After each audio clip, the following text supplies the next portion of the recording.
Hello and welcome to another episode of the Tower Coffee Hour. I'm Ty Tyree, your host. Today we are reporting on a 6-hour design charrette that took place on June 24th, 2022. It always amazes me how much good work we can do in a relatively short time when you put a lot of talented people together in a room and give them a fairly complex task. Back in June, the American Institute of Architecture and the American Society of Landscape Architects convened people from Cap Metro, the City of Austin, the Red Line Parkway Initiative, and in total about 20 people, mostly architects and landscape architects from various firms, but also a few urban planners and a few just ordinary people, to try and design a dream for the future of the Hancock transit-oriented district. As you probably know, TxDOT, our state transportation department, is moving forward on a plan to update and expand IH-35 through downtown Austin.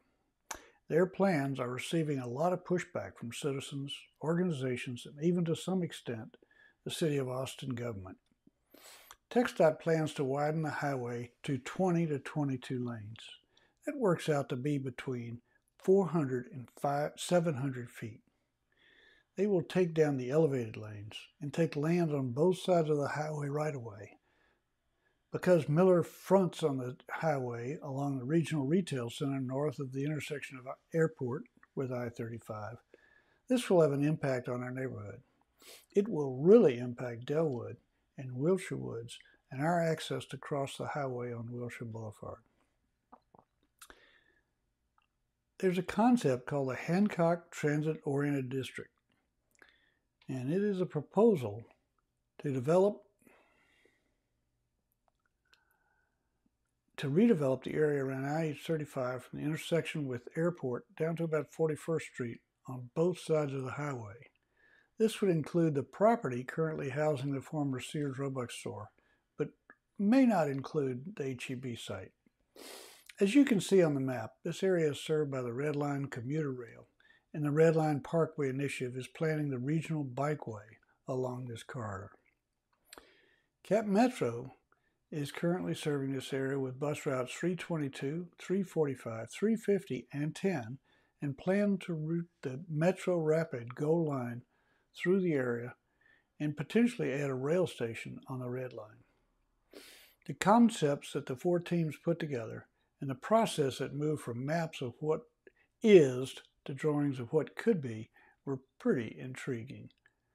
So let's go look at the process and then take a look at the four presentations.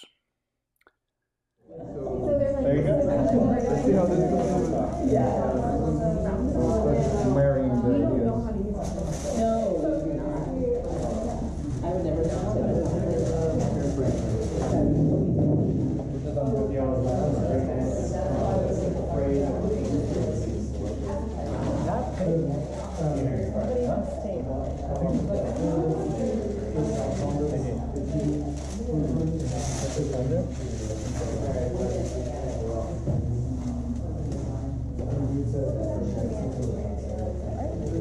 What happened to the other side? Oh, We created a green. we were trying to I know. green side on this side. Oh, it's all good. Supernova. Yeah.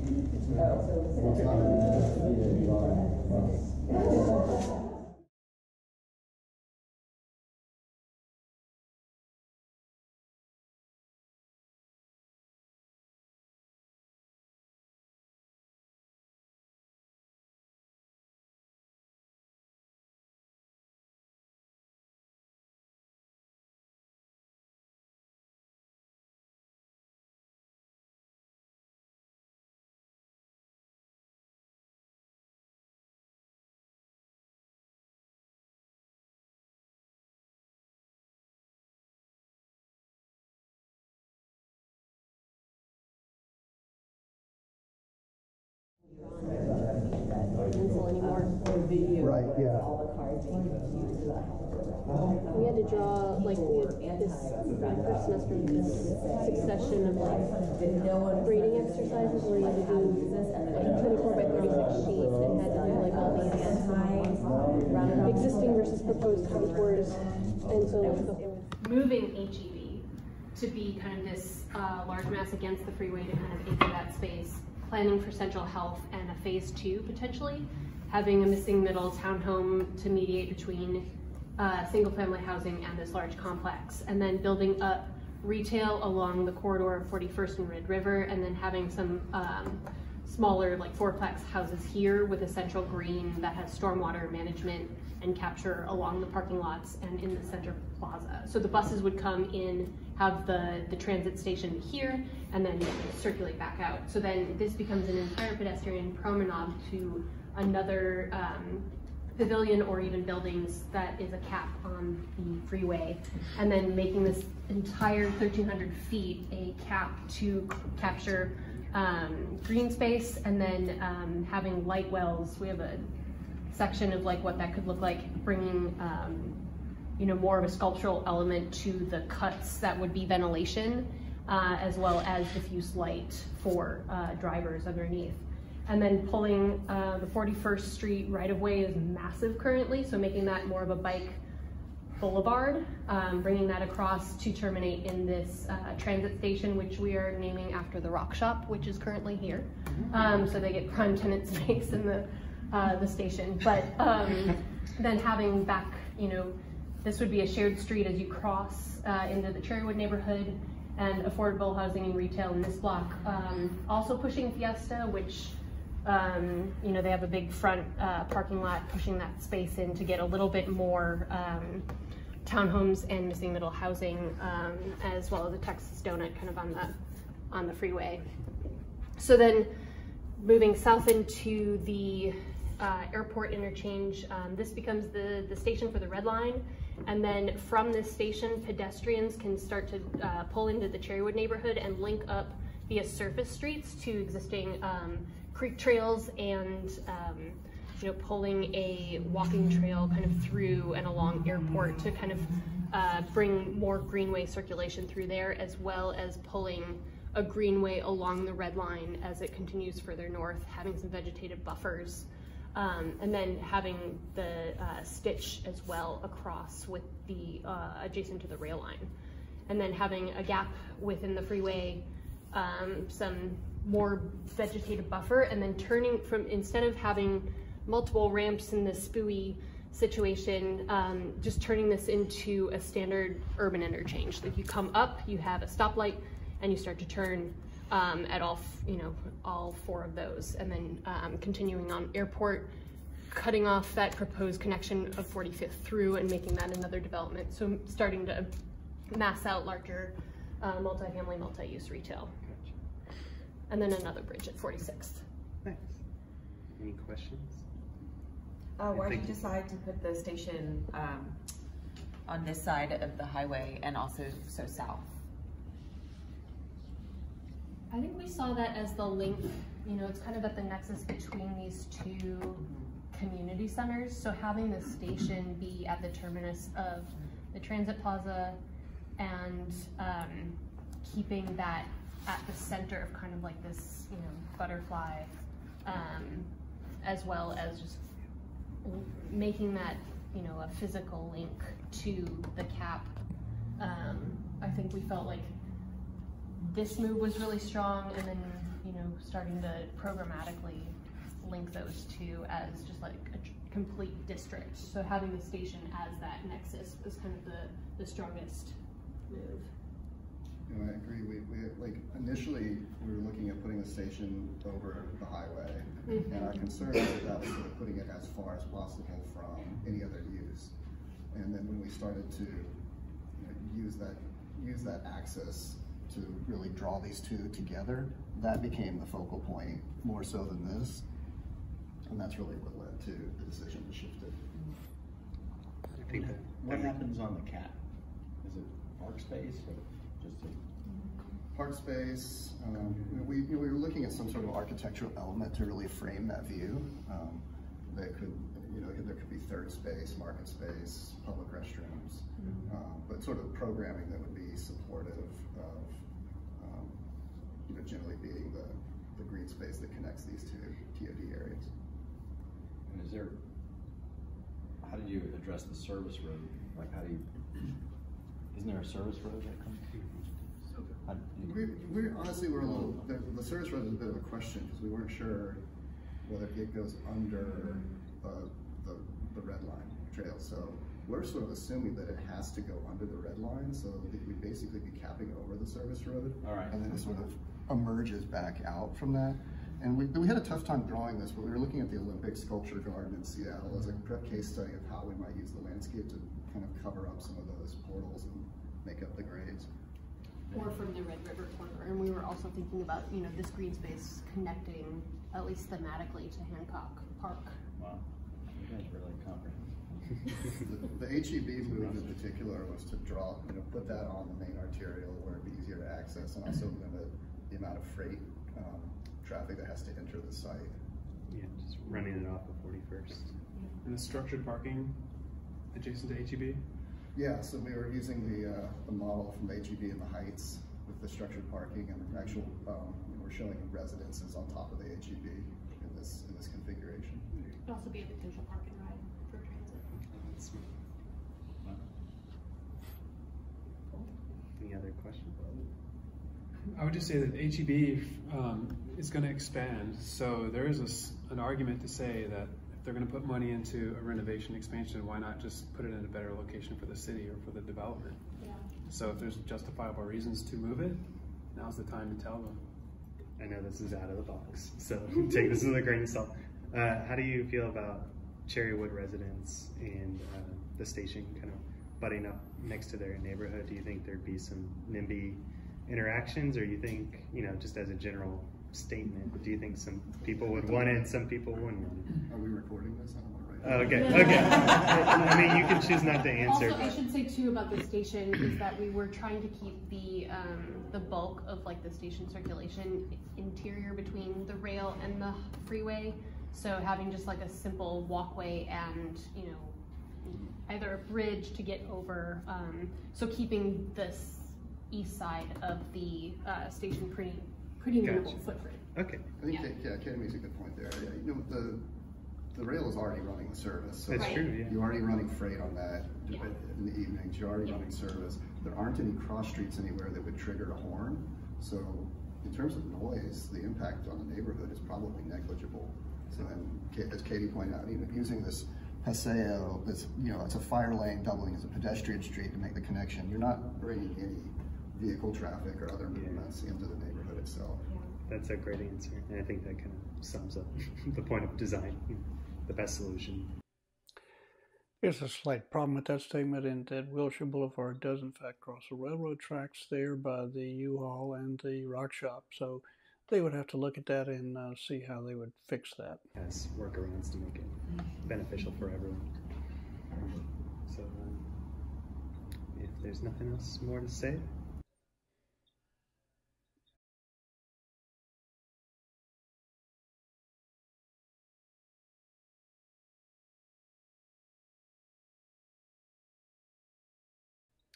So this is the next group, and I call it Table 2, and they got very creative in looking at the SPUI, the crossing of airport, and the red line, and just know that Can you loop around? they went over the top.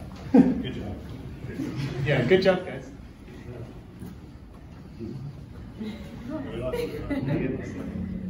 Well, I'll start, and then the team can join in because it was everybody.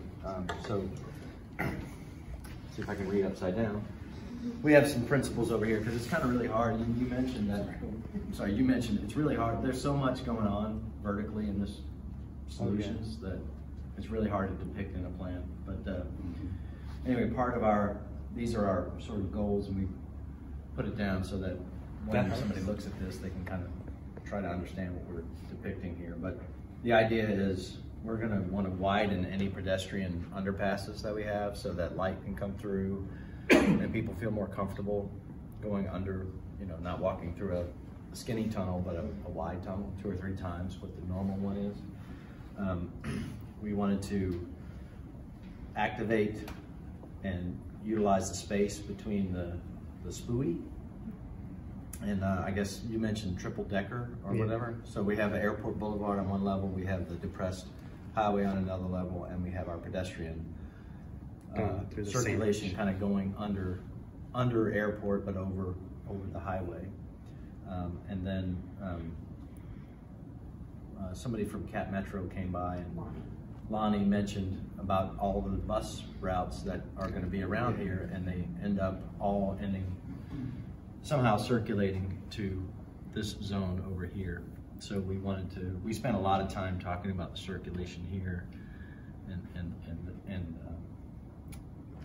trying to create a transit hub. So you ride your bike to the train, take the train, or ride your bike to the station and take the bus or whatever. So we have the train station over here.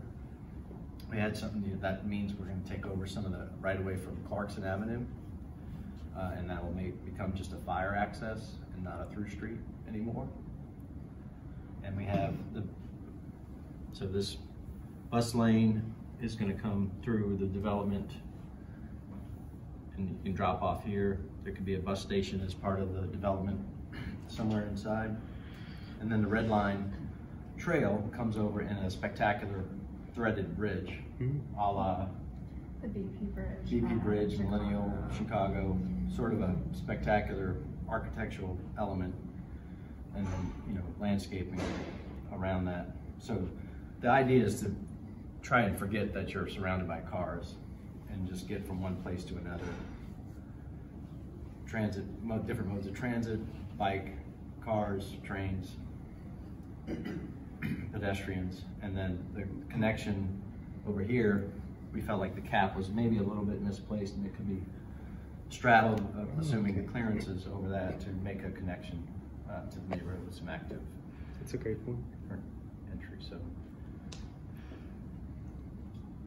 cool. It's hard to depict, so that's why I wrote this stuff. Yeah, no, I appreciate the writing on there, because if y'all aren't aware, we're going to take y'all's solutions and put them in a PowerPoint and use that for advocacy, kind of the general statement of, here's some ideas for ways to rework this cap and stitch situation. Right, so part of the bridge is we're going over the train with the Red Line Parkway and connecting to the train and connecting back over here. So it's kind of a clover leaf that, plus 22 feet or whatever the clearance is we need over here, and then we have enough space to come down and then get under here to connect back to the other side of the airport.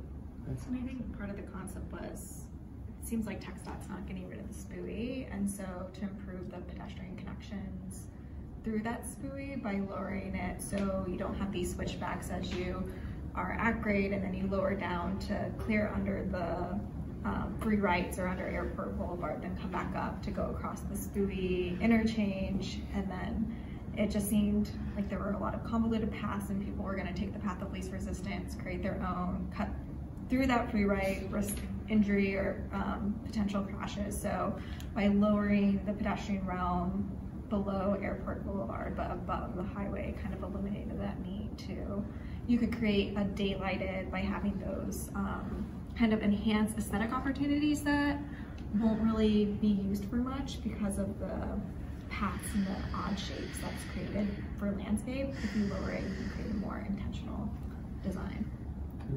So if it's not clear, there's a lot of walls in here. Oh, they yeah. create landscaping at street level, but it layers down to the pedestrian level below. Yeah. So you don't have ugly retaining walls either. And one of the other ideas of moving the transit potential train station up on the north side is that we already have a lot of density up here. There's an apartment complex here. There's some medium scale multifamily here, in addition to the corner over there on the other side of the airport. So we wanted to start building upon that and also acknowledging that Cherrywood might be a more unified neighborhood with some NIMBYist leaning concerns. We want to, this neighborhood over here is, there are a lot of owners, but it also is a lot of renters that would be benefited by the access to the rail. and that also, you know, would be encouraged by the access to all of the trail space as well. So we felt like that was a good nod to giving access to a community that would also likely use it more. Interesting. I like that point. I like where the station is, and you, Wannago, made a great point.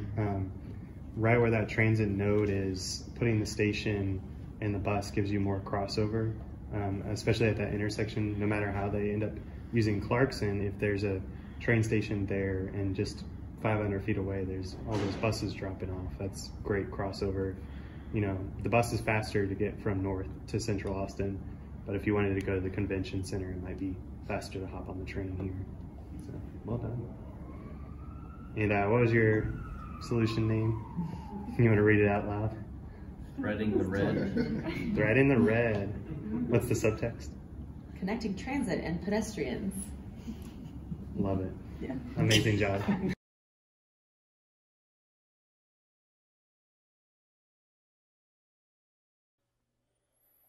So this was what I call Table 3, and they got very involved. This was the table I spent most of my time around. And they had a totally different view of where things should be. So it's a lot of fun to watch these people work. As you're coaching it, you should still be right to go with traffic number, or you can stay left and then do something. Like I don't think it was a left turning lane to go.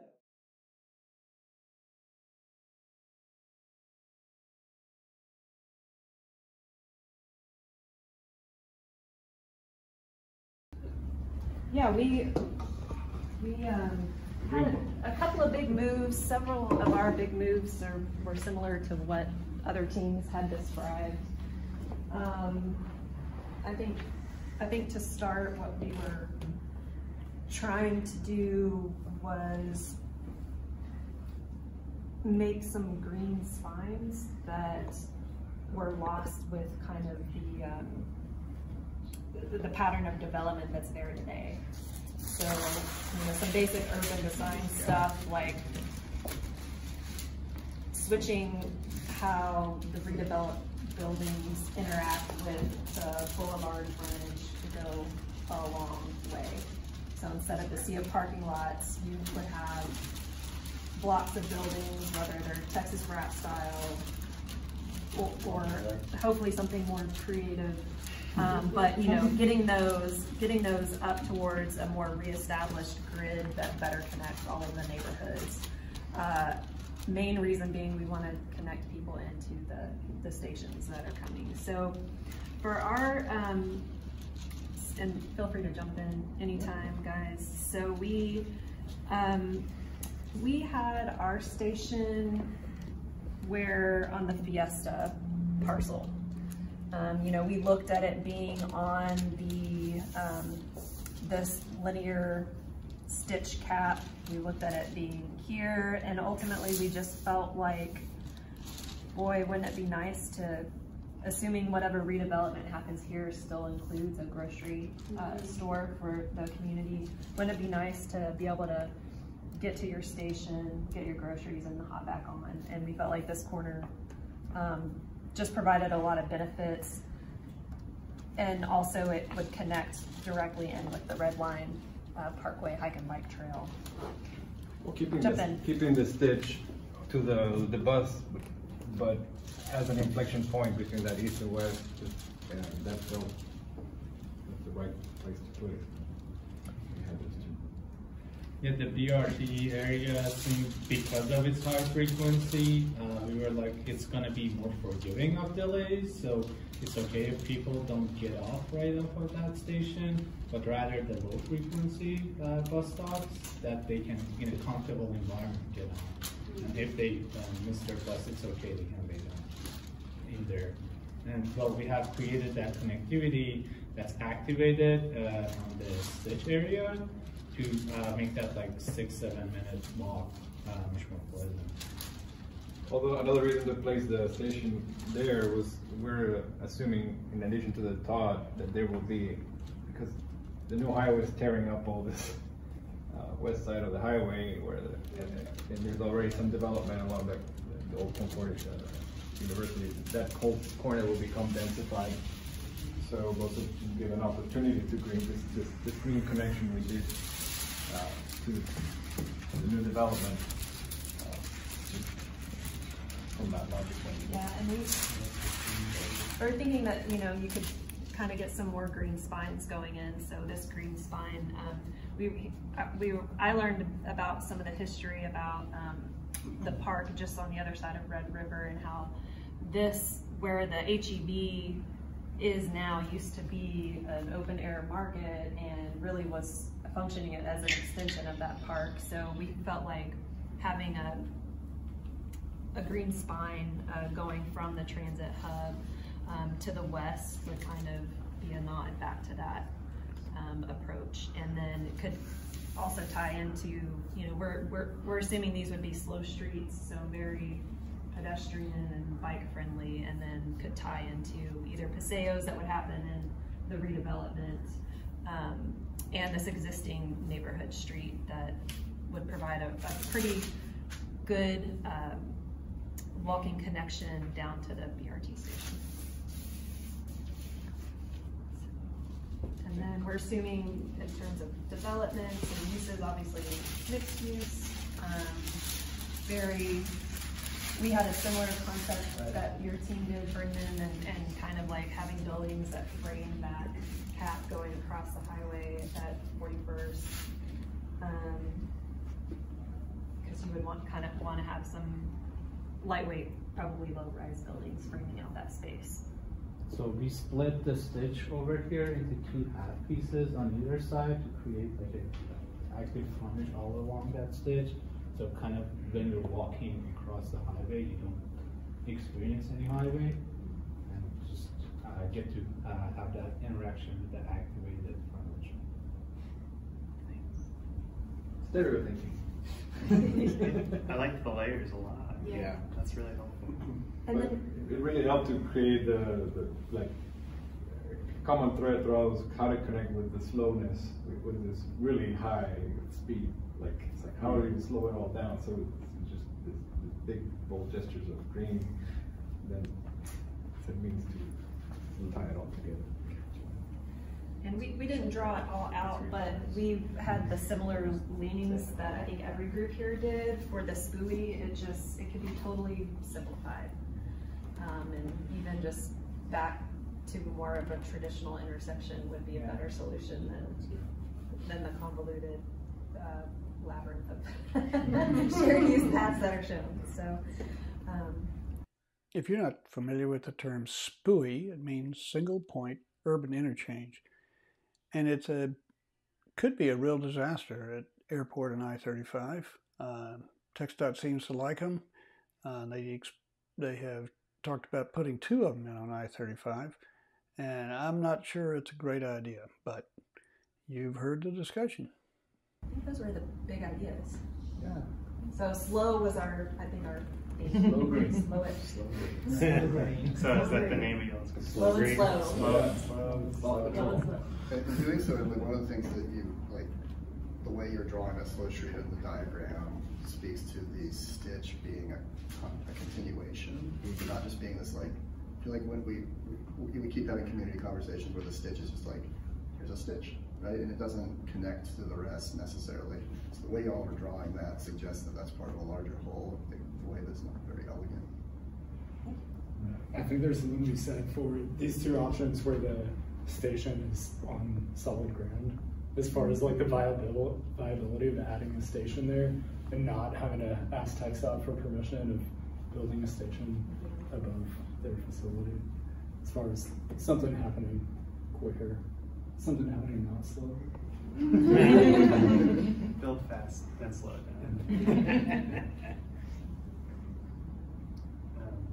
I find it shocking, kind of. I like that y'all are voicing out that the SPUI is too complicated. That's its own exercise. Yeah. Well, we felt it was only one group really wanted to tackle it. It takes a lot of traffic engineering to really think about it, and they're trying to take something that's already messed up and make it a little bit better.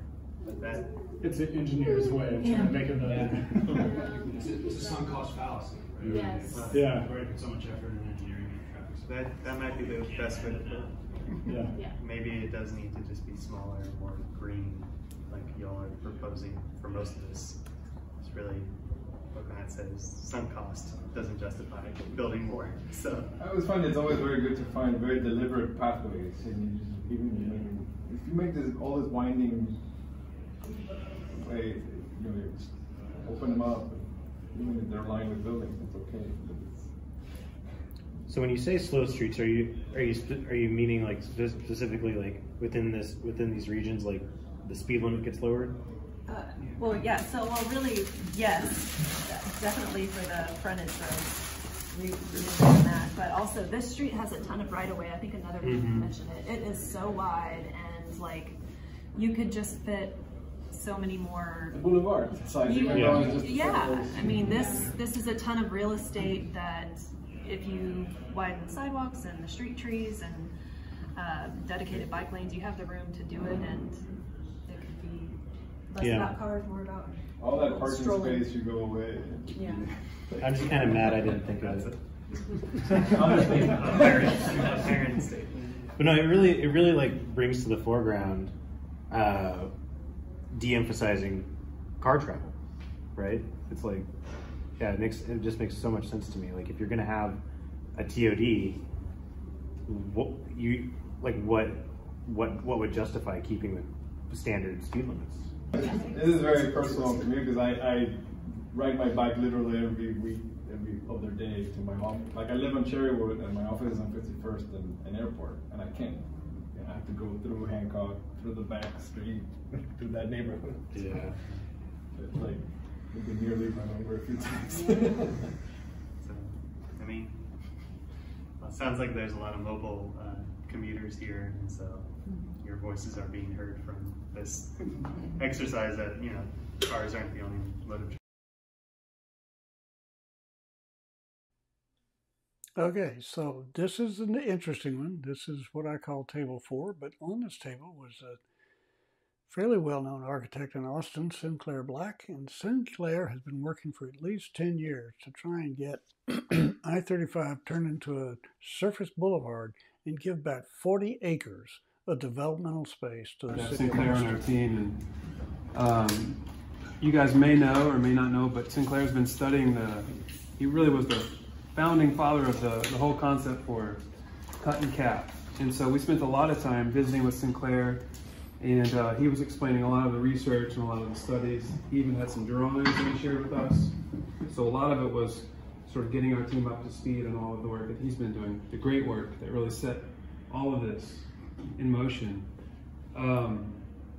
So with that said, we kind of have two sort of concepts. One's more of a bubble diagram that talks about some big ideas, and then we get into some finer details and actually diagrammatic cross-section.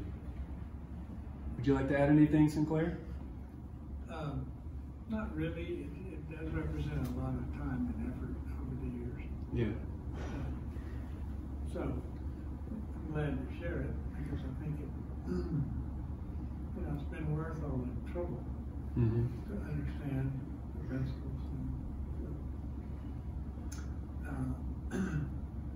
Still happy to share it.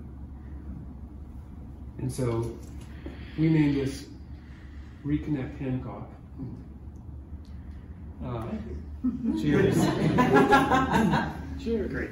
Do you want to speak to maybe some of the larger ideas? Sure. So we started with some of the concepts that have come up in some of the other exhibits, and really it's a couple of big ideas, just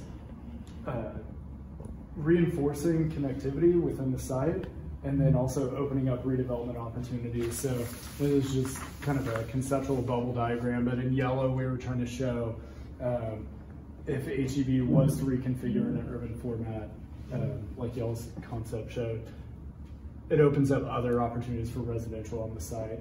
Similarly, Fiesta, maybe that redevelops, maybe it doesn't. And then even on south of 45th, there's a lot of great missing middle housing examples in there. How do we expand on that in some of those underutilized lots? internal to the site, trying to connect. There's one street that actually connects into the grid of the adjacent neighborhood, so bringing that through the site, and then also the east-west connectivity to connect what the eventual transit center is through the site, where the greatest amount of redevelopment opportunities. So then, talking with Sinclair, we kind of broke it down of having all the freeway, and I may have messed this up, but all the freeway all the way down underneath everything, with just a boulevard street on top. So you just see the two-way street with transit on above everything, going all the way through. Future phase, 50 years down the road,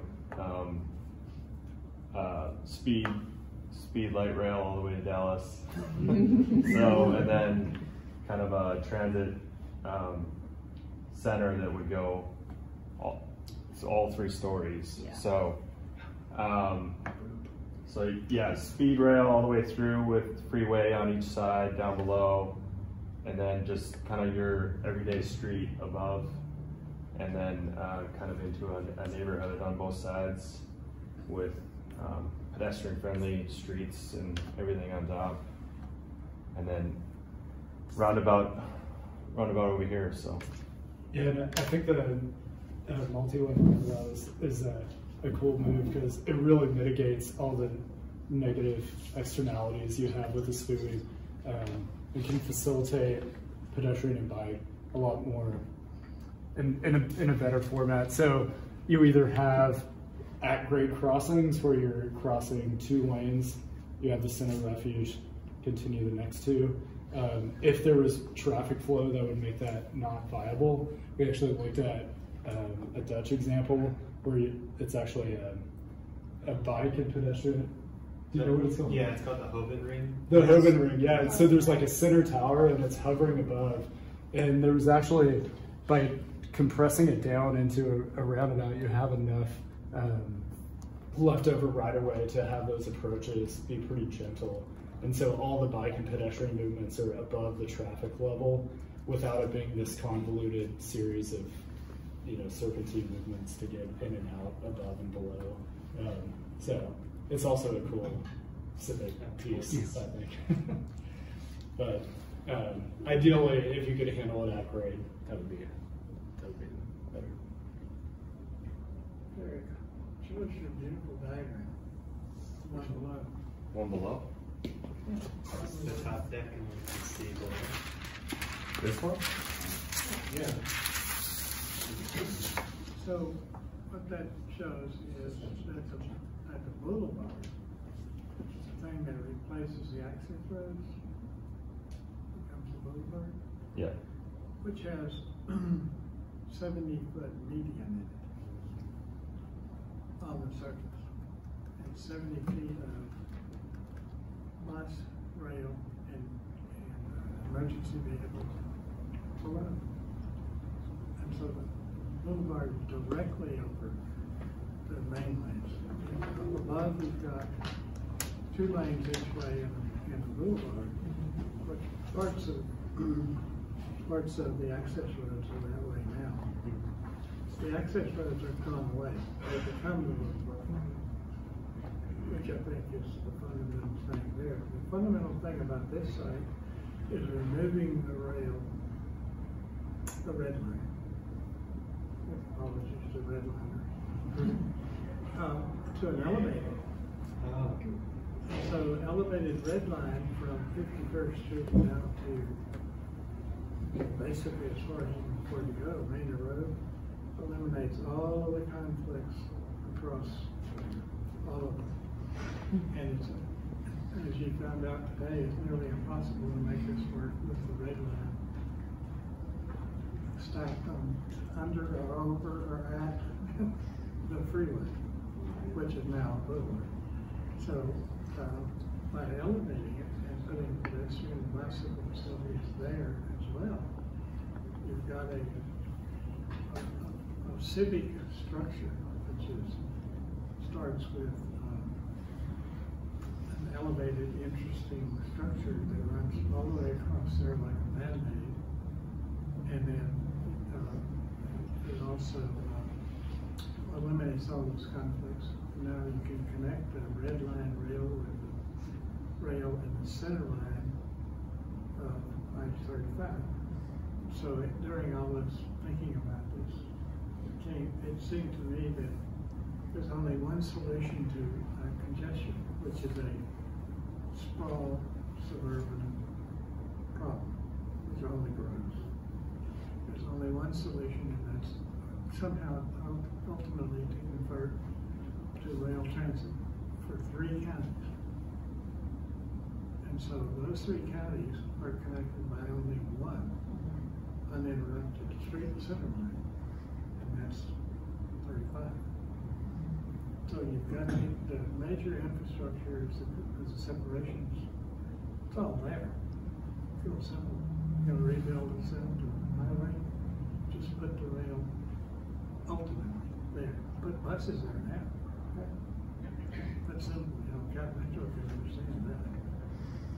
So it's important to sort of recognize that there'll be buses there for certainly. Some of you may live to see it. Your children will. Anyway, so by separating the rail, the red line out of this equation, you solve so many problems. For one thing, you connect the red line to the north-south future rail in the other direction. With basically 2 stations that just sort of can reach each other. And then I think the most important thing here to start with is to realize that this is a Hancock TOD. It's not just the Sears building, it's the whole actual building. It's very important, very fundamental. Imagine the best TOD you've ever seen. They're all characterized by ultimate mixed use, narrow streets, trees everywhere, people live in Warsaw everywhere, and it has nothing to do with what's there now. Sure. So this is a 3-story. The 3-story transit center is capturing that. Yes. Like regional rail, then the surface transit, then the red line. Yeah. So regional rail with interstate, and then and just regular street boulevard any day. Well, this elevated thing is only 3 stories where that station is. Right. But facilities exist continuously. There's only 2 connections or 3 somewhere along between 2 levels. But it's highway and regional rail, right? And then boulevard, and then elevated rail. And this becomes a transfer center between those 3. Yeah. Yeah. And I assume you're doing all this within the existing right-of-way, which is another virtue. The right-of-way gets smaller. It's much smaller than what TxDOT is proposing. So he said he's run the numbers, and this is a much less expensive solution. Oh yeah, many millions, maybe a couple of $1 billion cheaper not to do the TxDOT solution, which is highways running and doing nothing but damage. So did you guys discuss what those opportunities would be within the extension of right-of-way given to nearby property owners, or? Well, so we would expand. Yeah, it's just exciting. I mean, we'd expand and, you know, provide public parking for, you know, HEB or the Sears, and then, you know, probably do some housing, some affordable housing and stuff like that. So another concept related to this section is that we could have subgrade parking, 2 levels that could tie underneath to Central Health and pop out. That would take up that space that they're planning on. Because a true TOD is not going to have a lot of surface parking, so having a variety of parking options. And that was, we learned that in the Reconnect study in downtown.